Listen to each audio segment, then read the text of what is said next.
Hello,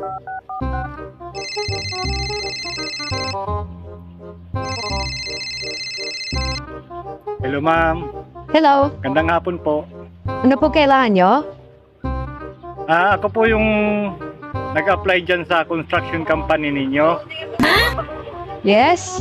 I-inquire ko lang po sana kung ano po ang lagay ng application ko. Tanggap ba ako? Ano ba ang alam mong trabaho? May alam ka ba sa pagkakarpintero? Carpentero? Ay, hindi po.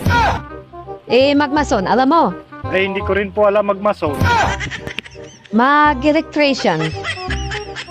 Hindi rin po. Magtubero. Hindi rin po. Aba, mag-apply ka tapos wala kang alam, mag-libor ka na lang.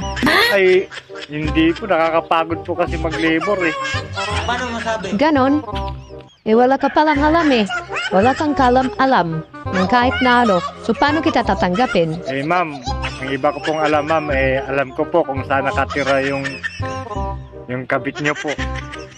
Ano? May alam ka? Opo, alam ko po yung address. Saka may picture pa nga po ako nung papasok po kayo sa motel ng kabit mo. Ganon ba? O sige, tanggap ka na. Umpisa ka na bukas. Ay, sige po, thank you po. Papasok na po ako bukas.